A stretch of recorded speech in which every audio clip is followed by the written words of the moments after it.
Halo semuanya, pernah nggak sih kalian mengalami internet lemot atau sinyal yang tiba-tiba hilang?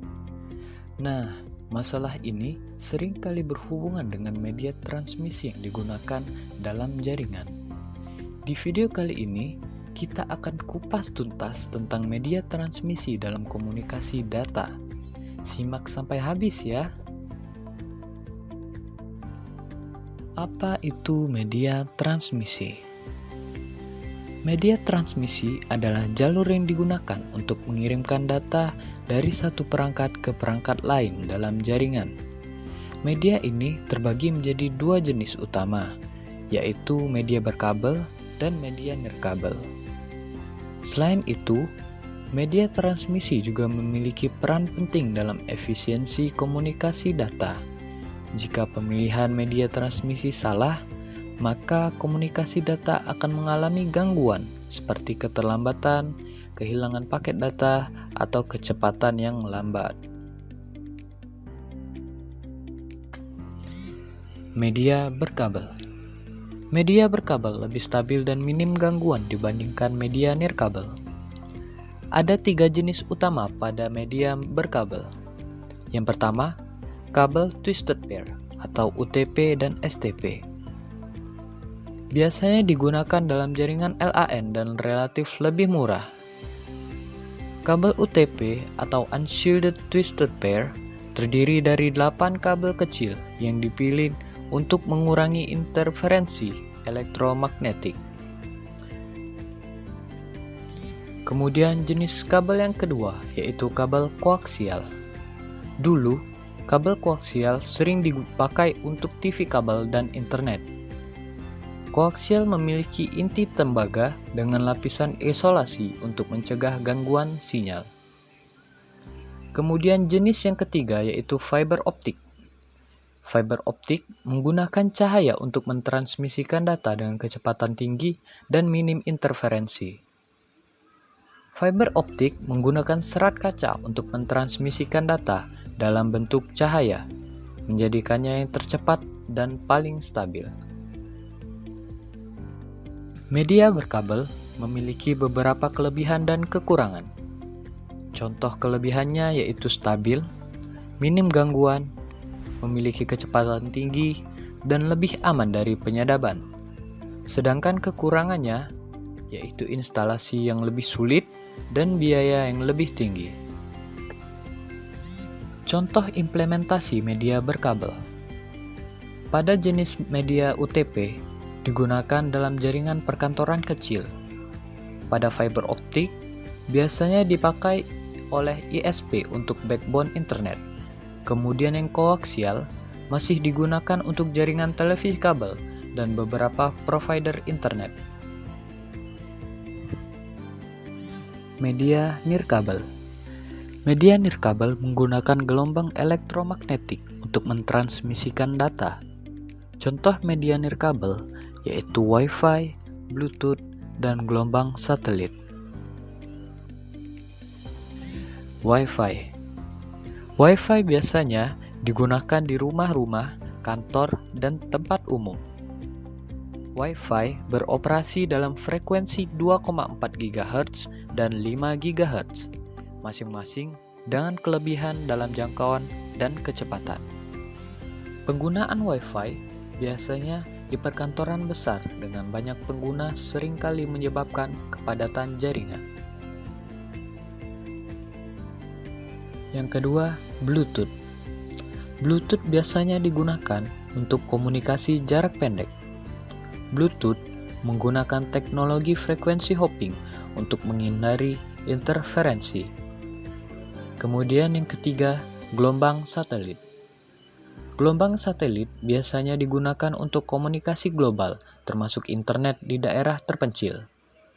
Satelit menggunakan frekuensi Ku-band atau Ka-band untuk menghubungkan jaringan global.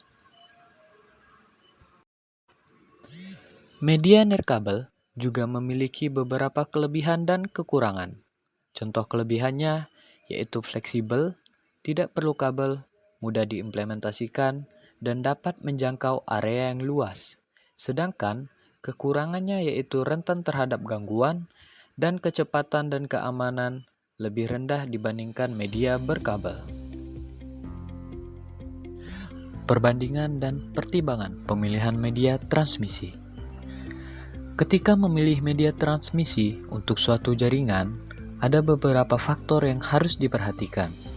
Tidak ada satu solusi yang cocok untuk semua kondisi, sehingga kita perlu mempertimbangkan beberapa aspek berikut. Aspek yang pertama yaitu kecepatan transmisi data. Kecepatan adalah faktor utama dalam memilih media transmisi. Semakin cepat media transmisi, semakin efisien komunikasi datanya. Kemudian, aspek yang kedua yaitu stabilitas koneksi. Stabilitas juga sangat penting, terutama untuk aplikasi yang membutuhkan koneksi tanpa gangguan, seperti video streaming, VoIP, dan gaming. Aspek yang ketiga yaitu biaya implementasi. Biaya seringkali menjadi kendala utama dalam pemilihan media transmisi. Aspek keempat yaitu jangkauan dan fleksibilitas. Jangkauan adalah seberapa jauh media transmisi dapat digunakan sebelum sinyal melemah atau membutuhkan penguat sinyal. Aspek yang kelima yaitu keamanan dan resiko penyadapan. Keamanan juga menjadi faktor penting, terutama dalam transmisi data sensitif seperti keuangan dan pemerintahan. Solusi untuk meningkatkan kinerja jaringan. Dalam komunikasi data, kinerja jaringan sangat bergantung pada media transmisi, konfigurasi perangkat, serta pengelolaan lalu lintas data. Berikut adalah beberapa solusi yang bisa diterapkan untuk meningkatkan kecepatan, kestabilan, dan efisiensi jaringan. Solusi yang pertama, gunakan fiber optik sebagai backbone jaringan. Mengapa? Karena fiber optik menawarkan kecepatan hingga 100 GB per second dan sangat stabil karena tidak terpengaruh interferensi elektromagnetik. Contoh implementasi: gunakan fiber optik sebagai backbone dalam jaringan perusahaan atau pusat data. Pastikan perangkat yang digunakan mendukung gigabit Ethernet atau lebih tinggi. Untuk rumah tangga, pilih layanan internet yang berbasis fiber optik seperti IndiHome Fiber, Biznet, atau MyRepublic. Hal ini akan membuahkan hasil yaitu kecepatan yang lebih tinggi, latensi lebih rendah, dan koneksi yang lebih stabil. Solusi yang kedua yaitu gunakan Wi-Fi 6 untuk kinerja nirkabel yang lebih optimal. Wi-Fi 6 menawarkan kecepatan hingga 9,6 gigabit per second, lebih tinggi dibandingkan Wi-Fi 5 yang hanya mencapai 3,5 gigabit per second. Teknologi OFDMA untuk mendukung lebih banyak perangkat tanpa penurunan performa, latensi lebih rendah, dan lebih efisien dalam penggunaan daya. Implementasi: upgrade router ke Wi-Fi 6 atau Wi-Fi 6E. Pilih router dual band atau 3 band untuk mengurangi interferensi. Atur kanal Wi-Fi agar tidak bentrok dengan jaringan lain. Hasilnya, koneksi lebih cepat, stabil, dan bisa menangani lebih banyak perangkat secara bersamaan.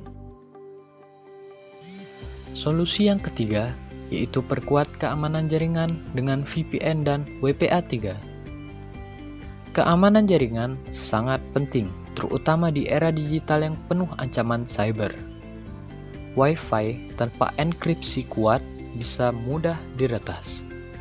Solusinya, gunakan WPA3 sebagai protokol keamanan Wi-Fi terbaru. Aktifkan VPN untuk melindungi data saat mengakses internet dari jaringan publik. Batasi akses ke jaringan dengan fitur MAC address filtering atau pada router. Hasilnya, jaringan lebih aman dari ancaman penyadapan dan peretasan. Nah, itu tadi pembahasan lengkap tentang media transmisi dalam komunikasi data. Sekarang, kalian sudah paham bagaimana memilih dan mengoptimalkan media transmisi sesuai kebutuhan. Jika ada pertanyaan atau pengalaman menarik tentang jaringan, tulis di kolom komentar ya. Jangan lupa like, komen, dan subscribe buat info menarik lainnya. Sampai jumpa di video berikutnya.